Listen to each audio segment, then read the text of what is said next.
This is Ford Takeaways, sponsored by your Southern Quality Ford dealers. We have now seen our first Kellen Moore team actually on the field, or at least some of his team, and the results weren't great, but who cares? It's preseason. Kellen Moore has some proven veterans, but the Saints are not a deep team. They need to find some non-stars who can play. So I'm going to start my Ford Takeaways with one of my favorite training camp guys to watch, and that's running back Velus Jones. Sunday in L.A., Jones caught 4 passes and returned 2 kickoffs for 76 yards, and he looked good doing it. And here's a fact. Rashid Shaheed is the Saints' best return man. Here's another fact. The Saints are thin at wide receiver, and Shaheed has not been the most durable guy in his 3 NFL seasons. So, if you could find a quality return man other than Shaheed, so you don't have to have 22 returning every kick, that'd be great. And I think Velus Jones could be that guy. He's trying to make the Saints as a running back. I'll get back to that position in a minute, but I think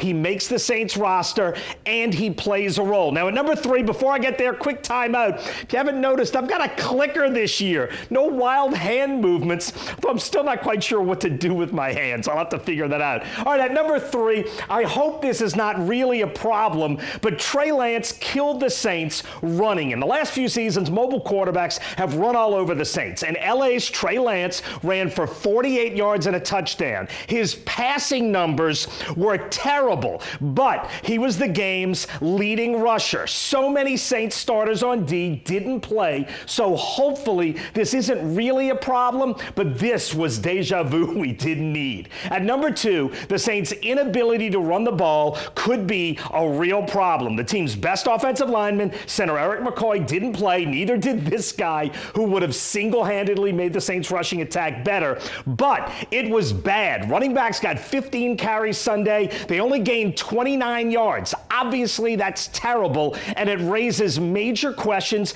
about the rest of the offensive line. And the news Tuesday that the Saints have lost Will Clapp for the season adds to that problem. Clapp was a key backup, and the Saints need a running back not named Alvin Kamara to make something happen. Again, we don't know at this point if this is really a problem, but it certainly was on Sunday. And at number 1, the quarterback race has now tightened, and it's almost like Tyler Shuck and Spencer Rattler are going in opposite directions. For the first 10 days or so of camp, Spencer Rattler was super decisive and quick, throwing with authority, while Tyler Shuck was really risk-averse, holding the ball way too long because he couldn't make a decision. Fast forward to L.A., and Tyler Shuck hit on a beautiful deep ball to Mason Tipton, and then barely missed another one to Kevin Austin, and ran an effective, fast 2-minute drive to get a field goal, while Spencer Rattler was not quick in making a decision and didn't